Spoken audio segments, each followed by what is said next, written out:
The HOA paved my private road without permission, and now they pay me $650 every month to use it.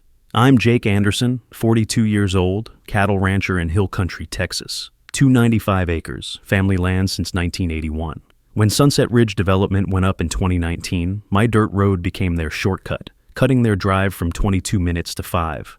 I didn't mind at first, never said yes, but never said no either. Last April, I came home to fresh asphalt, 0.7 miles of it where my dirt road used to be. No call, no visit, just done.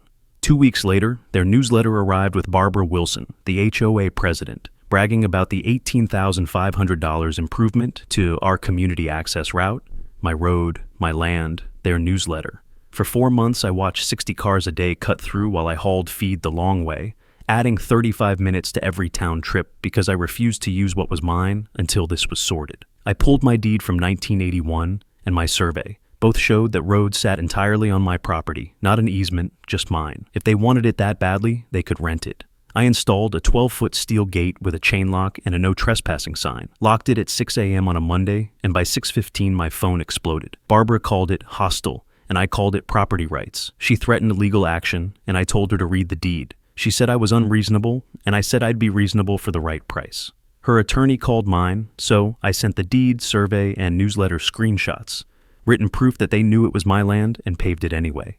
My attorney called it the most beautiful self-incrimination he'd seen in 20 years. Local news ran it, drone footage went viral, 90% sided with me. The HOA claimed implied consent, but I had emails from 2021 telling them to stop. 3 weeks later, Barbara arrived with 2 board members and a $20,000 check for 3 years of back payment. I told her the gate stays locked unless we have terms, and 45 minutes later, we had a contract. $650 monthly with 3% annual increases. Payment due on the 1st, late by 1 day, and the gate locks. They also apologized publicly at their next meeting. 60 homeowners watched, now permanent record in the minutes. They paved my road, and now they pay me $7,800 a year to drive on it. Comment, paved it themselves. If you love when HOA plans backfire, I've got more ranch drama coming.